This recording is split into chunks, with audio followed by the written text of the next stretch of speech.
TKI tetap siap sumbang devisa terbesar di masa pandemi dengan syarat kuota TKI dibuka kembali. Assalamualaikum warahmatullahi wabarakatuh. Halo sahabat dunia BNI, welcome back to my channel.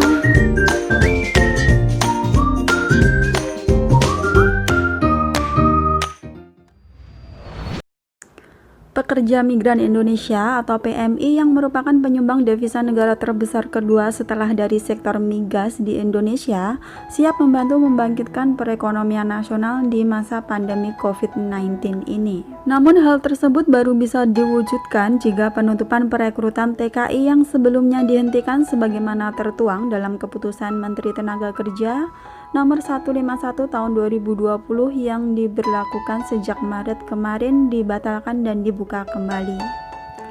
Hal ini diminta oleh Asosiasi Perusahaan Jasa Tenaga Kerja Indonesia atau APJATI Jawa Tengah pada bulan Juni ini. Karena mereka mencatat ada lebih dari 32.000 calon TKI yang tinggal berangkat di wilayah Asia Pasifik dan sudah terdaftar plus pegawai perusahaan penyalur pekerja migran Indonesia yang terancam dirumahkan tanpa gaji hingga sampai di PHK. Mungkin teman-teman yang ada di Indonesia udah banyak ya guys yang menantikan PT dibuka kembali sehingga mereka bisa proses dan bisa berangkat bekerja ke luar negeri lagi mengais rezeki. Jika penyaluran TKI dibuka kembali, mereka siap menjadi penyumbang devisa terbesar di Indonesia. Selama ini, menurut survei dari Bank Indonesia atau BI, TKI menjadi penyumbang devisa terbesar kedua setelah migas. Saat ini, bisnis sektor migas dikabarkan sedang anjlok di masa pandemi. Dibukanya kembali penyaluran TKI juga punya potensi membuat stabil perekonomian di tengah kondisi seperti ini, kata Sekretaris DPD APJATI Jateng, Ika Hikmah sebagai dilansir Suara BMI dari Suara Merdeka. Permintaan ini juga berdasar pada negara tujuan TKI yang sudah membuka kembali penyaluran tenaga kerja dari luar negeri. Ika menyebut negara tujuan tersebut juga memiliki protokol kesehatan dan keamanan yang sangat bagus dan bisa menjamin para TKI.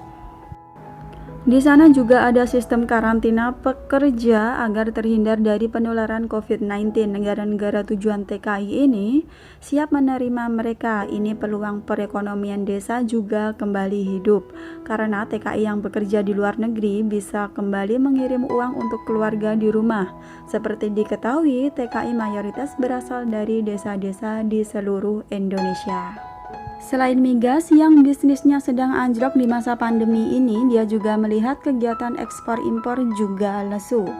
Selain itu, sektor pariwisata di Indonesia juga belum hidup kembali sehingga negara butuh sektor yang bisa kembali mendatangkan devisa. Jika penyaluran TKI dibuka kembali, ini juga akan menyelamatkan para calon tenaga kerja dan pegawai P3MI agar tidak menganggur. Kondisinya saat ini cukup kritis dan mereka butuh penyaluran ini dibuka pada Juni ini. Beber Ika. Semoga aja guys keadaan bisa benar-benar segera normal dan PT bisa dibuka kembali. Amin. Dan kabarnya teman-teman, insya Allah akhir Juni ini Taiwan dan Hong Kong siap terima TKI lagi. Dilansir dari Suara BMI, Ketua DPD Asosiasi Perusahaan Jasa Tenaga Kerja Indonesia atau APJATI Jawa Tengah, Endro Dwi Cahyono menyatakan Taiwan dan Hong Kong sudah memberikan sinyal untuk Indonesia dalam penempatan tenaga kerja Indonesia atau TKI. Bahkan dua negara tersebut termasuk Singapura sudah menyiapkan anggaran dan mekanisme protokol kesehatan untuk pekerja migran asal Indonesia. Pihaknya pun mengaku sudah berkoordinasi dengan Kementerian Ketenagakerjaan RI maupun Badan Perlindungan Pekerja Migran Indonesia atau BP2MI untuk menyiapkan protokol kesehatan bagi pekerja migran untuk mengantisipasi sebaran COVID-19. Jangan sampai pembukaan ini nantinya malah menimbulkan masalah baru melalui pemunculan klaster-klaster baru, pesannya.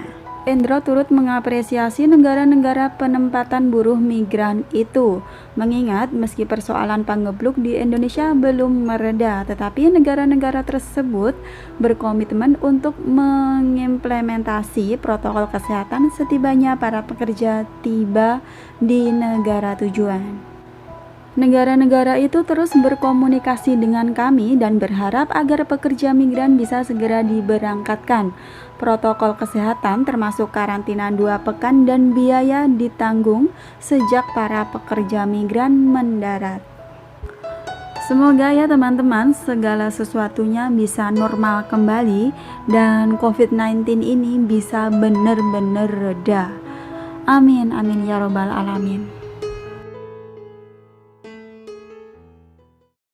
Thanks for watching and see you next video. Wassalamualaikum warahmatullahi wabarakatuh.